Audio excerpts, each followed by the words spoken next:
नमस्कार दोस्तों, मैं शिव कुमार वर्मा, मेरा चैनल यश कुमार। आज मैं मध्यकालीन भारत का दिल्ली सल्तनत का नया एक वीडियो लेकर के आया हूँ।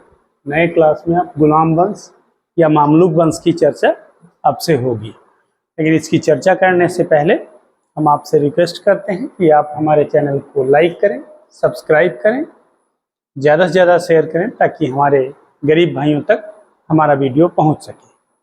चलिए देखते हैं गुलाम वंश या मामलुक वंश। गोरी की मृत्यु के बाद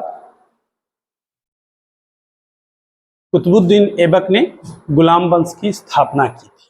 अच्छा, तो कुतुबुद्दीन ऐबक को जानने से पहले हम गुलाम वंश में 3 वंशों की चर्चा आपसे होगी। एक कुतुबी वंश होगा जिसका संस्थापक कुतुबुद्दीन ऐबक है, जिसका काल 1206 से 1211 ईस्वी तक रहा है।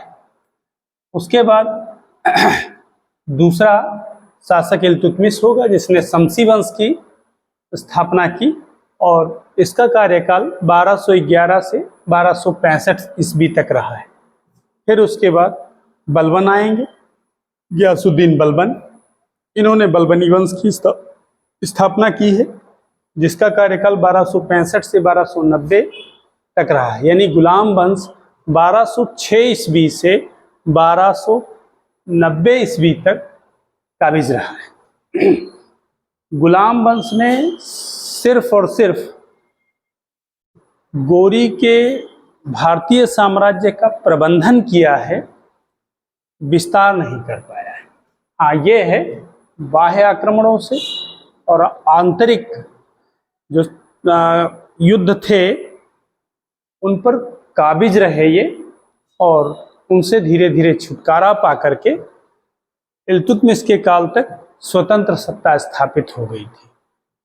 वास्तव में यदि देखा जाए तो भारत में दिल्ली सल्तनत की सत्ता की स्थापना इल्तुतमिश ने की, जिसे बगदाद के खलीफाओं ने खिलवत भेजी थी और इसके साम्राज्य को मान्यता दी थी।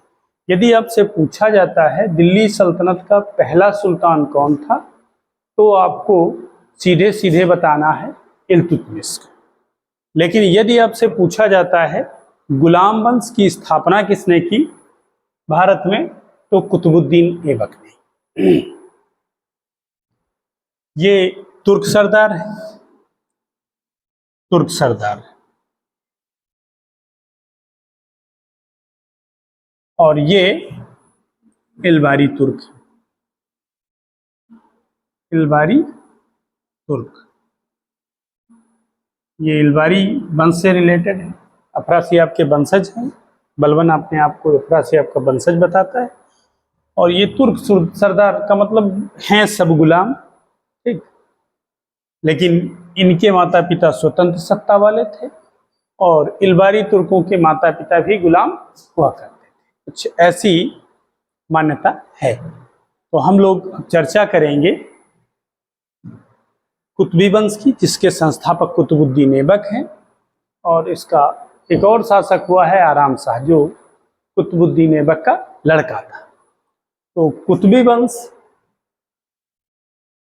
की बात जब हम कर रहे हैं, तो यानी कुतुबुद्दीन ऐबक की बात कर रहे हैं, तो जब मोहम्मद गोरी या मोहम्मद बिन शाम की हत्या हो गई, तो लाहौर की जनता के निमंत्रण पर कुतुबुद्दीन ऐबक ने भारत की सत्ता को संभाला, लेकिन इसने दिल्ली को अपनी राजधानी नहीं बनाया, लाहौर को अपनी राजधानी बनाया, जबकि इल्तुतमिश ने दिल्ली को राजधानी बनाया और स्वतंत्र सत्ता स्थापित की। ये कुतुबुद्दीन ऐबक गजनी के नियंत्रण में शासन करते रहे।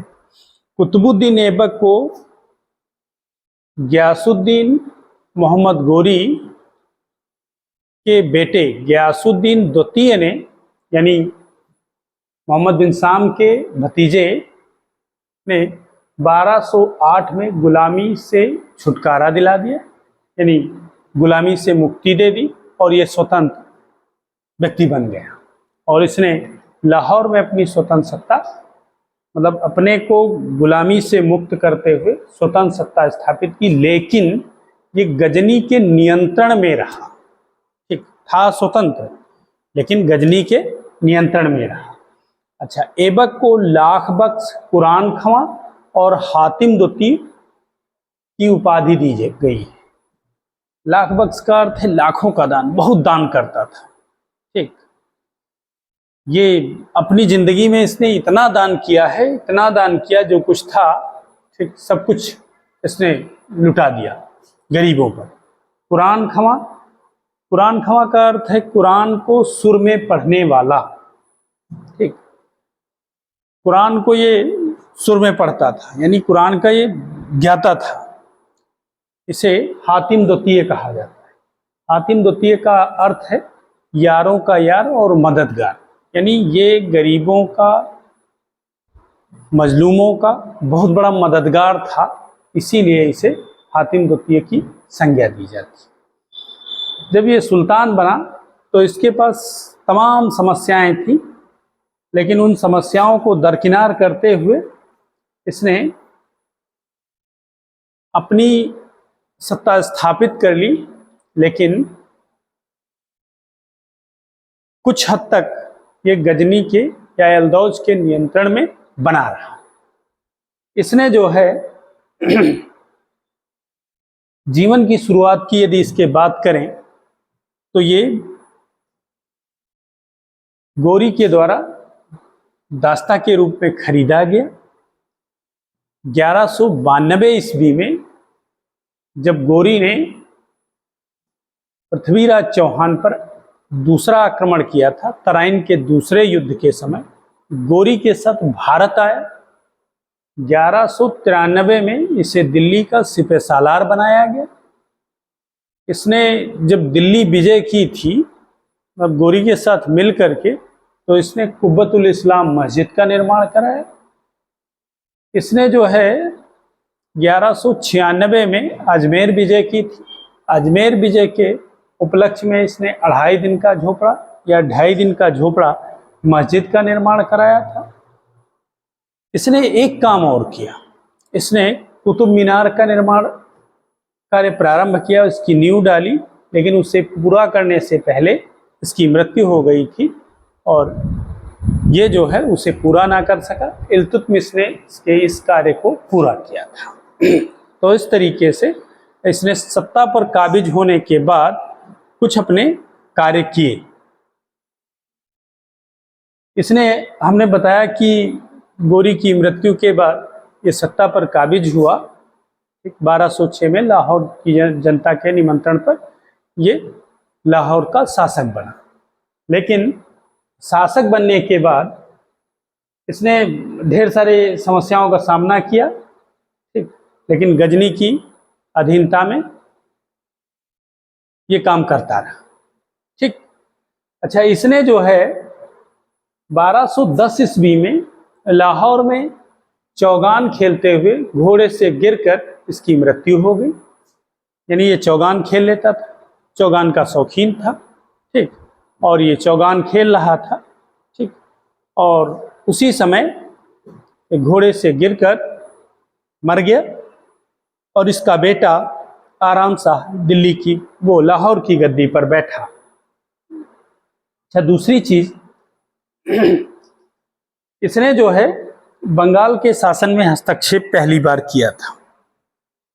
बंगाल के शासन में हस्तक्षेप क्यों किया? असल में कुतुबुद्दीन बख्तियार खिलजी नाम का एक तुर्क सरदार जो गोरी का गुलाम था, उसने सेनों की सत्ता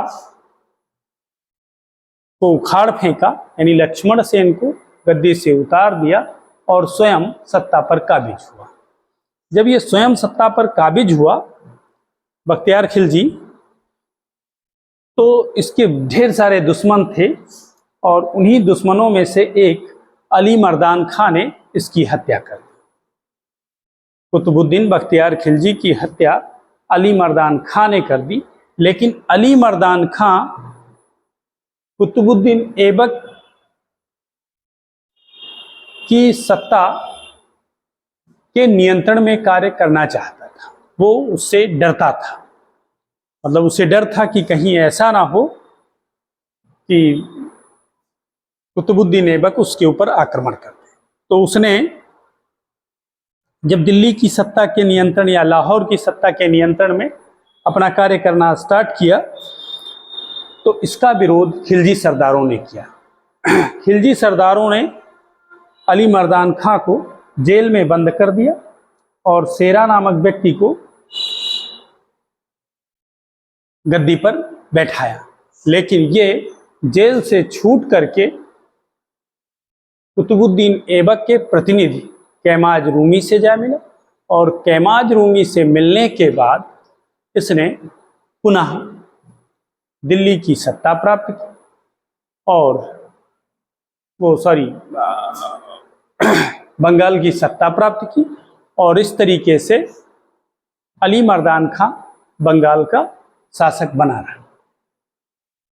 अच्छा, कुतुबुद्दीन ऐबक के मरने के बाद इसका बेटा आराम शाह दिल्ली की गद्दी पर बैठा।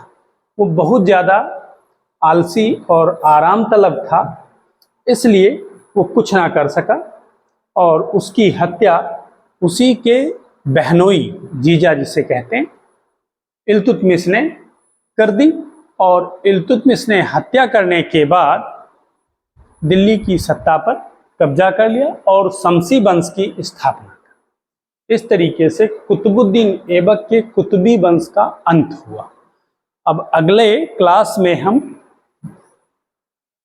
शमसी वंश की चर्चा आपसे करेंगे। आप लोग हमारे वीडियो को ज़्यादा से ज़्यादा लाइक करिए, सब्सक्राइब करिए और लोगों तक शेयर करिए। जय हिंद, जय भारत।